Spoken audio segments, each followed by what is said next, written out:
Good morning, students. I welcome your online classes for New Rajasthan Public School.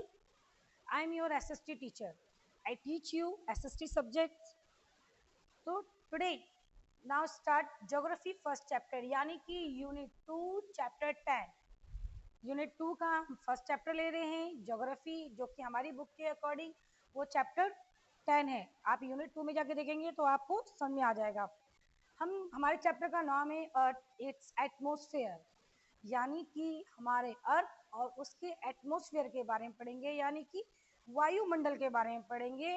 Atmosphere यानी वायुमंडल, वायुमंडल के बारे में पढ़ेंगे।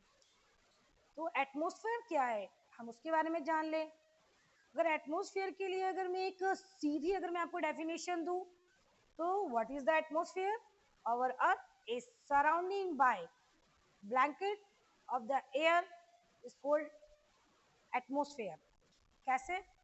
जैसे मैं आपको, जैसे ये हमारा अर्थ है, हम जानते हैं कि अर्थ हमारा गोल है, गोल भी नहीं है, उबड़ खाबड़ है, लेकिन हमारे अर्थ के ऊपर एक लेयर है जो कि हमें दिखती नहीं है, यानी ये इनविजिबल है, एक ट्रांसपेरेंट है, हमें दिखती नहीं है। हम इसे कितना भी माइक्रोस्कोप या किसी चीज से देखेंगे तो देखेंगे नहीं। ये कौन सी एयर है? एयर की लेयर है ये, जिसको हम एटमॉस्फेयर बोलते हैं। इस एटमॉस्फेयर की वजह से हम यहाँ पे अर्थ पे सरवाइव करते हैं। अगर एटमॉस्फेयर की लेयर नहीं होती बच्चों तो वी कांट टू सरवाइव है, हम बिल्कुल नहीं जी पाते। क्यों?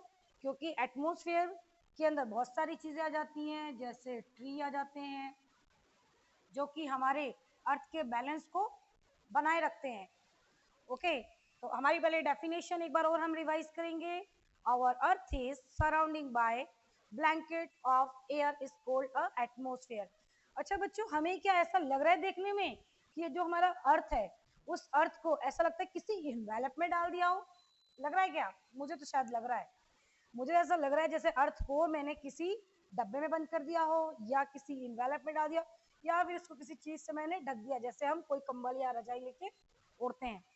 तो हमारे जो अर्थ है, जो ये कवर है, ये प्रोटेक्ट करती है अर्थ को। किससे प्रोटेक्ट करती है? बहुत सारी चीजों से प्रोटेक्ट करती है।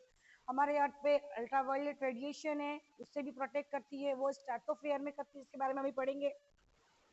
तो एटमॉस्फेयर जो है वो एक ब्लैंकेट का काम करती है, या मैं ऐसे कह दूं ब्लैंकेट की जगह एनवेलप के रूप में काम करती है, कि अर्थ को पूरी चारों तरफ से कवर करती है, जो कि एक ये इनविजिबल लेयर है। एटमॉस्फेयर कंपोजिशन ऑफ एयर, तो हम अर्थ की जो ऊपरी जो लेयर है, ये बहुत सारी चीजों से मिलके बना हुआ है, जिसकी वजह से हम यहाँ पे रहते हैं। हम अब तक क्या जानते थे कि हम एक ऑक्सीजन गैस है जो कि हम उसको ब्रीथ करते हैं और जिसकी वजह से हम जीते हैं। तो क्या सिर्फ ऑक्सीजन ही है? सिर्फ ऑक्सीजन ही है जिसकी वजह से हम सिर्फ हम ऑक्सीजन ही लेते, उसके साथ और कुछ भी नहीं है?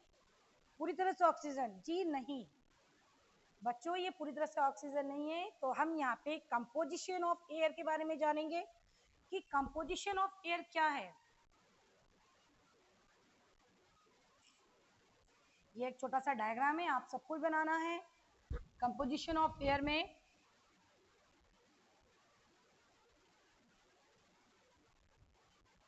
78% नाइट्रोजन है। क्या है? नाइट्रोजन। कितने परसेंट है हमारे अर्थ पे नाइट्रोजन? 78%। तो फिर ऑक्सीजन कितने परसेंट होगा बताएं आपको? 21%। कितने परसेंट हो गया? 21% ऑक्सीजन हो गया। तो 21%, अब कितने परसेंट रह गया? 1%। 1% अदर गैसेज है। अदर गैसेज में कौन सी आ जाएगी? अदर गैसेज में कौन सी आ जाएगी? अदर गैसेज में ऑर्गन आ जाएंगे, हीलियम आ जाएंगे, ऐसे कई सारी गैसेज आ जाएगी जो कि बहुत है, जैसे 0.1 ऑर्गन है, तो इस तरह से 0.1 है, 0.3 है, तो ये कुल मिलाकर के जो इसका टोटल होगा वो 1% हो जाएगा। तो हम एक बार और रिपीट करेंगे, नाइट्रोजन कितने परसेंट है? 78%। आपको ध्यान रखना है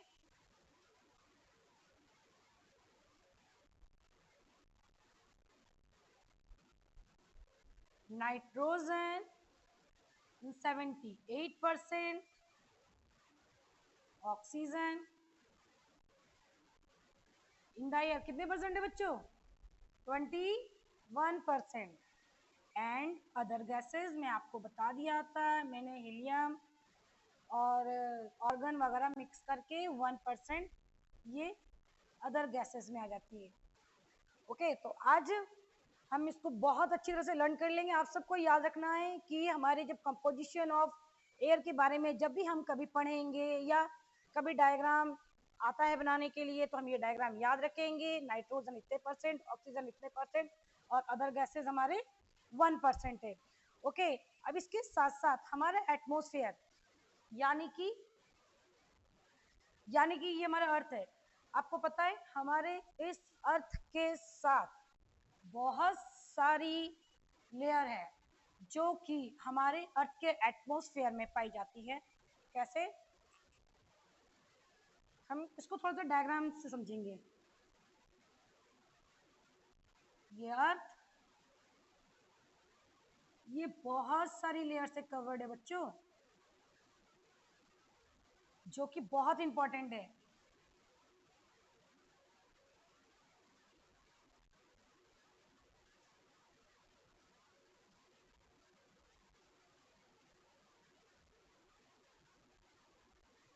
तो हमारी कौन कौन सी लेयर है, उन लेयर्स के बारे में हम जानेंगे। First, layer of the atmosphere. First,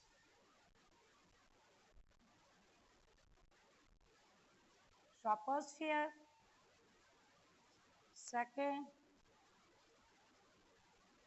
stratosphere. Third,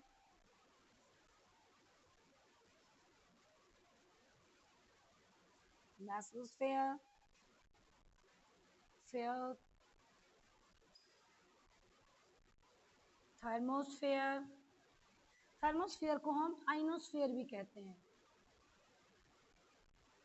अब कंफ्यूज मत हो जाना, बस इसमें 100 किलोमीटर का डिफरेंस है, ज्यादा नहीं। एंड 5 आ जाता है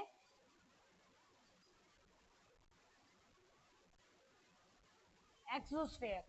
तो ये जो हमारा अर्थ है ये बहुत सारी लेयर से कवर्ड है, जिसकी वजह से हम यहाँ पे रहते हैं। एटमोस्फेयर की तो एक लेयर है ही, हमारे यहाँ पे एक एटमोस्फेयर की तो लेयर है ही, लेकिन इसके साथ साथ ये और भी 4 लेयर्स 5 लेयर्स से कवर्ड है, जिसमें से फर्स्ट लेयर आप सब रिपीट करेंगे और लर्न करेंगे। फर्स्ट लेयर कौन सी है? ट्रोपोस्फेयर। ट्रोपोस्फेयर यानी कि हमारे अर्थ की सबसे फर्स्ट लेयर है ट्रोपोस्फेयर।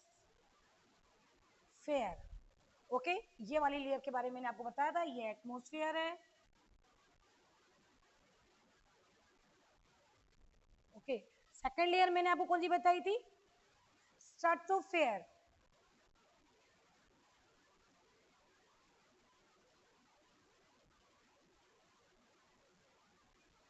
अब इसी तरह से थर्ड लेयर का नाम क्या है? मेसोस्फेयर और थर्मोस्फेयर। थर्मोस्फेयर को ही हम आइनोस्फेयर भी कहते हैं, कभी कंफ्यूज मत हो जाना, नहीं तो आप बोलोगे कि ये ना ये थर्मोस्फेयर है और ये आइनोस्फेयर है। तो थर्मोस्फेयर और आइनोस्फेयर दोनों एक ही लेयर में पाई जाती है। जिस तरह की हम स्ट्रेटोस्फेयर में हमें एक और लेयर पाई जाती है जो कि हमें यूवी रेज से प्रोटेक्ट करती है। वो कौन सी लेयर है बच्चों? गैस करो, हो गया? ओजोन लेयर, जो कि हमें सूरज से आने वाली पराबैंगनी किरणों से प्रोटेक्ट करती है। अगर ये ओजोन लेयर अगर हमें नहीं प्रोटेक्ट करती तो क्या होता है पता है आपको? ऐसी कई सारी डिजीज, यानी सबसे बड़ी डिजीज स्किन कैंसर जैसी बीमारी सभी को हो जाती है। सो वो हमें प्रोटेक्ट करती है यूवी रेज, जिसकी वजह से हम आज अर्थ के ऊपर जीना हमारे लिए संभव है। इसी तरह से thermosphere and ionosphere. Next, fifth number layer exosphere. Exosphere यानी बाह्य मंडल, ये पूरी तरह से ये यूनिवर्स हो जाता है, ये एक्स्ट्रा यानी यूनिवर्स, ये हमारा यानी ब्रह्मांड। ओके, तो stratosphere third mesosphere, fourth thermosphere. Okay, confuse नहीं होंगे, इसी को आइनोस्फेयर भी कहेंगे। और ये हो गया हमारा एक्सोस्फेयर। तो हमारी कौन कौन सी लेयर से प्रोटेक्ट की कितनी सारी लेयर है हमारे अर्थ पे? Troposphere, stratosphere, mesosphere, thermosphere and exosphere. Okay, तो चलो हम इसके बारे में थोड़ा और डिटेल से पढ़ते हैं। हमने ये लेयर पढ़ ली बच्चों, अब मैं आपको इस लेयर्स के बारे में बता रही हूँ। तो हम सबसे पहले कौन सी लेयर के बारे में पढ़ेंगे? सबसे पहले हम हमारे अर्थ के सबसे पास वाली लेयर जिसको हम बोलते हैं ट्रोपोस्फेयर। कौन सी लेयर बोलेंगे बच्चों? ट्रोपोस्फेयर। उससे पहले वाली लेयर कौन सी थी? एटमोस्फेयर। ध्यान रखना, कंफ्यूज नहीं होंगे आप सब। अर्थ के पास एक इनविजिबल लेयर है जिसको हम देख नहीं सकते, लेकिन वो वायुमंडल है जिसकी वजह से हम यहाँ सर्वाइव कर रहे हैं। तो हमारी एक फर्स्ट लेयर आती है जिसको हम ट्रोपोस्फेयर कहते हैं, वो हमारे अर्थ की सबसे पास वाली लेयर है। हमारे अर्थ की कौन सी सबसे पास वाली लेयर है? ट्रोपोस्फेयर। ये अर्थ से 14 किलोमीटर, हमारी अर्थ से 14 किलोमीटर तक ऊंचाई पर है। हमारे अर्थ से कितने किलोमीटर की ऊंचाई पे? 14 किलोमीटर से। जैसे हम अर्थ है, अर्थ से हम जैसे हम उड़ना स्टार्ट करते हैं, या हम माउंटेन्स पे चढ़ते हैं, या फिर हम प्लेन से उड़ते हैं, तो प्लेन से तो हम काफ़ी ऊंचाई पे उड़ते हैं, लेकिन जैसे जैसे हम ऊंचाई पे जाते हैं, तो आपने कभी देखा है, चलो हम माउंट एवरेस्ट पे जा रहे हैं, तो माउंट एवरेस्ट पे कई बार लोग अपने साथ सिलेंडर कैरी करके ले जाते हैं, लेकिन जाना ही पड़ता है, क्योंकि हाई एल्टीट्यूड पे क्या होता है, ऑक्सीजन की मात्रा कम हो जाती है, यानी कि हम हमारे वायुमंडल से बाहर निकल जाते हैं। यानी कि ये वायुमंडल के बाद जो ट्रोपोस्फेयर की लेयर है वो 14 किलोमीटर तक है। यहाँ पे बहुत सारी ऐसी बातें होती हैं जिसकी वजह से बहुत सारी ऐसी हमारी ट्रोपोस्फेयर के अंदर आप जितने भी हमारे क्लाउड्स हैं, हमारे क्लाउड्स, इससे related rainfall, snowfall,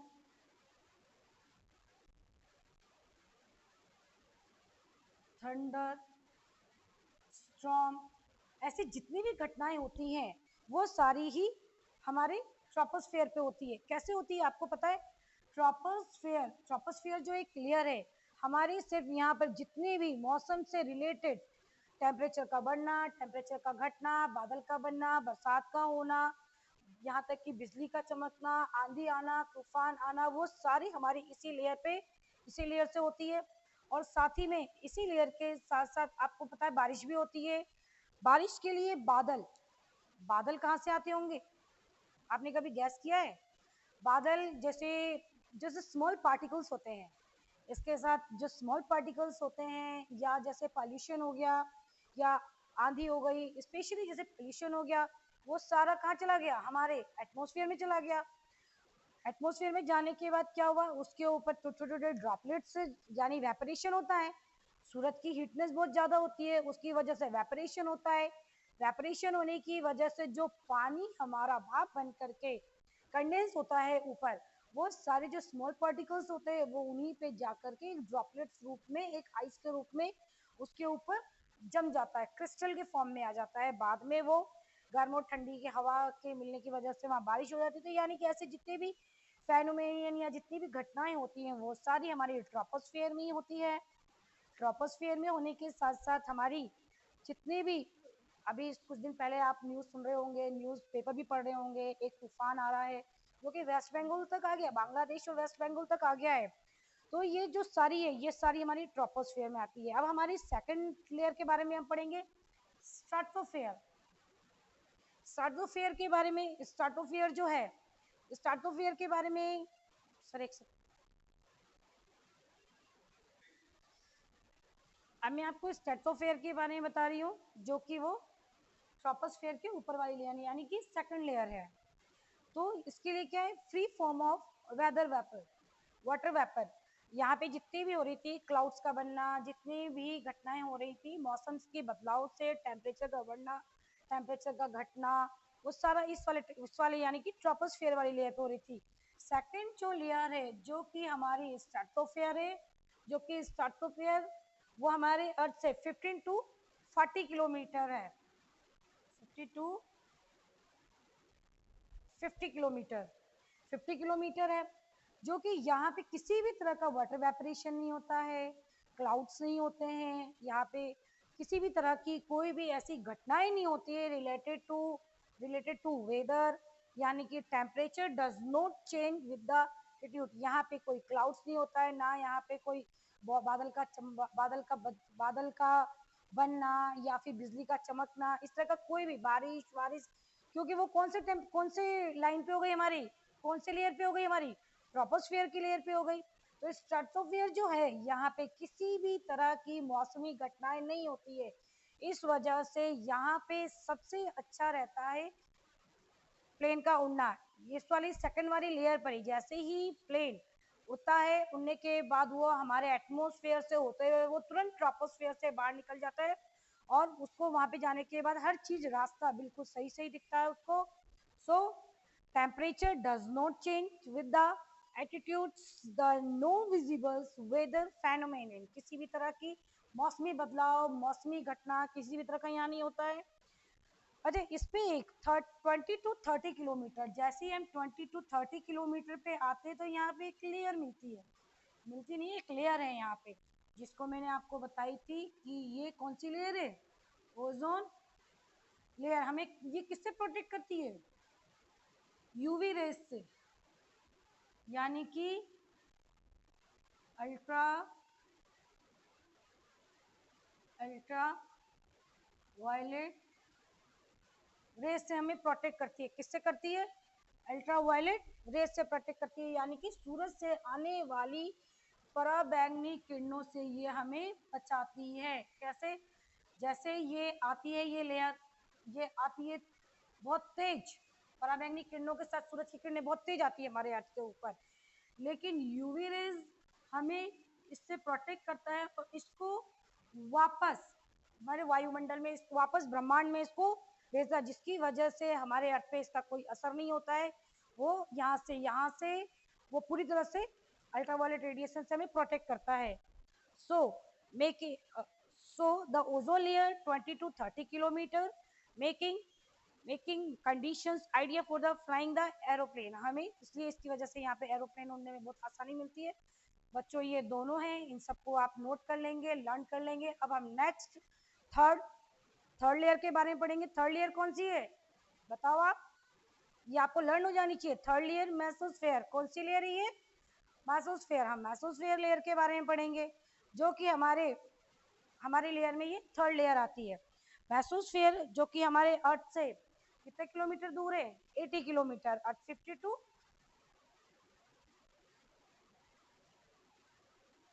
80 kilometre, 50 to 80 kilometre होता है। ओके, हमारी थर्ड लेयर कौन सी है, थर्ड लेयर मेसोस्फेयर। हम मेसोस्फेयर के बारे में पढ़ेंगे बच्चों, जो कि 50 टू 80 किलोमीटर यानी 50 से लेकर 80 किलोमीटर के बीच में जो लेयर पाई जाती है उसका नाम है मेसोस्फेयर। इसके अंदर matters from the space mostly burn up in this layer, जितनी भी मेटर्स होती है, जितनी भी उल्का पिंड जो भी होती है, वो स्पेस से आती है और आने के बाद वो इस वाली लेयर पे आने के बाद, किस पे, मेसोस्फेयर पे आने के बाद ये अपने आप बर्न हो जाती है। यानी कि मैं कहूँ टूटता तारा, आपने कभी देखा आसमान के अंदर, हम आसमान नीचे छत पे खड़े, अचानक आसमान से एक तारा टूट गया, हमने फटाक से विश मांग ली, हाँ भगवान मेरी इच्छा थी मैं पास हो जाऊं। तो जो ये मेटेरियल्स होते हैं वो स्पेस से आते हैं, लेकिन इस वाली लेयर तक आते आते ये बर्न होकर के ये खत्म हो जाते हैं। ओके, इसी तरह से नेक्स्ट लेयर है थर्मोस्फेयर। थर्मोस्फेयर जो लेयर है वो हमारे अर्थ से 80 टू 400 किलोमीटर, 80 टू 400 किलोमीटर तक पाई जाती है ये वाली लेयर। जो वाली लेयर है ये help in the radio transmission, ये हेल्प करती है रेडियो ट्रांसमिशन, जैसे हमारे जो जितने भी रेडियो है, जितने भी सैटेलाइट सिग्नल्स होते हैं, जो भी है बड़े बड़े सिग्नल्स के लिए वहाँ पे स्पेस के अंदर छोड़े जाते हैं, और जिसकी वजह से हमारे जो भी रेडियो ट्रांसमिट यहाँ से सेट किया जाता है, देखा होगा आपने टीवीज के अंदर क्या होता है, ये सिग्नल हमारे अर्थ पे आती है और अर्थ से आकर के वापस ये रिफ्लेक्ट होकर के वापस सैटेलाइट में चली जाती है, जिसकी वजह से ट्रांसमिशन के लिए सबसे अच्छी जगह है कौन सी, थर्मोस्फेयर। नेक्स्ट लेयर आती है हमारी लास्ट और नेक्स्ट लेयर एक्सोस्फेयर। मैंने आपको बताया था एक्सोस्फेयर जो है वो हमारे एटमॉस्फेयर की सबसे लास्टेस्ट लेयर है, सबसे लास्टेस्ट लेयर, यानी कि ये बाह्य मंडल, हिंदी में हम इसको क्या बोलेंगे, बाह्य मंडल। बाह्य मंडल, जो ये वायुमंडल है इसके पास एक अनंत यूनिवर्स है, यानी कि जहां तक जाइए वहां तक यूनिवर्स है। इसके बारे में अभी तक नहीं हम जान पाए हैं कि ये कितने किलोमीटर या कितने माइल या फिर कितने लाइट स्टोर तक है ये। तो ये एक्सोस्फीयर, इसके बाद अनंत अनंत स्पेस है। ओके, नेक्स्ट आज हमने जितना भी किया है, यानी कि जितने भी हमने लेयर्स के बारे में पढ़ा है, यहाँ पे मैंने डायग्राम बना दिया है। डायग्राम बनाने के साथ साथ मैंने आपको लेयर्स के बारे में बता दिया है, मैंने आपको एटमॉस्फेयर के बारे में बता दिया है। तो आज आप ये सब होमवर्क में पहले तो व्हाट इज एटमॉस्फेयर, हमारा फर्स्ट क्वेश्चन आता है कि व्हाट इज एटमॉस्फेयर, और सेकंड क्वेश्चन में आपको दूंगी कि explain the all layers with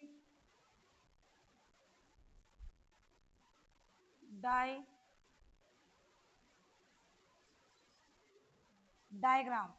okay, आप ये डायग्राम बनाएंगे, ये सारी लेयर एक्सप्लेन करेंगे, और साथ में मैंने एक चीज और पढ़ाई थी आपको, क्वेश्चन नंबर 3, यानी कि ड्रॉ द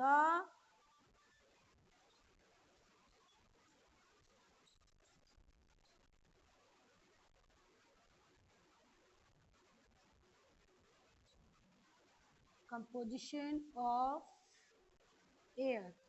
आप कंपोजिशन ऑफ एयर का डायग्राम बनाएंगे, और ओके हम कंपोजिशन ऑफ एयर, हमने जो डायग्राम बनाया था कंपोजिशन ऑफ एयर का, वो आप डायग्राम बनाएंगे, उस पे गैसेस के परसेंटेज लिखेंगे, और ये तीनों क्वेश्चन आप लर्न करेंगे, और ये साथ में आप अब भी आप इसको रफ कॉपी में करेंगे। इसके बाद आपको मैं इसका आंसर बताऊंगी, तो हम इसको फेयर कॉपी में करेंगे। Date wise class 7th class, आज की डेट डाल करके आपको सबसे पहले क्या करना है, आपको चैप्टर नंबर 10 डालना है। चैप्टर नंबर 10 डालने के बाद एटमॉस्फेयर चैप्टर नेम डालना है। चैप्टर नेम डालने के बाद सबसे पहले हम उस पर एक क्वेश्चन करेंगे, ये 1 2 3 क्वेश्चन वाइज सीरियल वाइज करेंगे हम। एटमॉस्फेयर क्या है, इसकी डेफिनेशन मैंने स्टार्टिंग से ऊपर लिख रखी है, वो आपको करनी है। इसके बाद आपको explain the all layers with the diagrams, आपको लेयर्स बनानी है। और इसमें एटमॉस्फेयर वाली लेयर कौन सी है मुझे ये भी जानना है, एटमॉस्फेयर वाली लेयर आप लेयर मेंशन करेंगे। उसके बाद troposphere, stratosphere, mesosphere, thermosphere and exosphere. इसके साथ मुझे आप ओजोन लेयर के बारे में बताएंगे कि ओजोन लेयर कहाँ पे है। कल भी मैं आपको इससे रिलेटेड कुछ क्वेश्चंस बताऊंगी, जैसे कि जो ओजोन लेयर है वो कौन से लेयर में पाई जाती है। तो आप सब इस चीज का ध्यान रखना है, आपको लेयर वाइज डायग्राम बनाना है, इनको मेंशन करना है, इसको करना है। साथ में कौन सी लेयर कितने कितने किलोमीटर पे है, इसके बारे में भी आप ये सारा मेंशन करेंगे। साथ में एक थर्ड क्वेश्चन है, draw the diagram composition of air. Composition of air में मैंने आपको डायग्राम बता दिया है, वो आप बनाएंगे। ओके, और फिर वहां से ओके ये जो भी 3 क्वेश्चन है, आप एक काम करना डायरेक्ट फेयर कॉपी में कर लेना। फेयर कॉपी में इसलिए क्योंकि सारे क्वेश्चंस मैंने आपको ब्लैक बोर्ड पे ही करवा दिए हैं आंसर्स। एटमॉस्फेयर वाला भी क्वेश्चन है, इसके अंदर आंसर है, ये वाला भी आंसर आपके इस ब्लैक बोर्ड पे मिल जाएगा, और ये वाला आंसर भी आपके इसी ब्लैक बोर्ड पे मिल जाएगा। सो आप ये सब जो भी है सब फेयर कॉपी में करेंगे। ओके बच्चों, थैंक यू।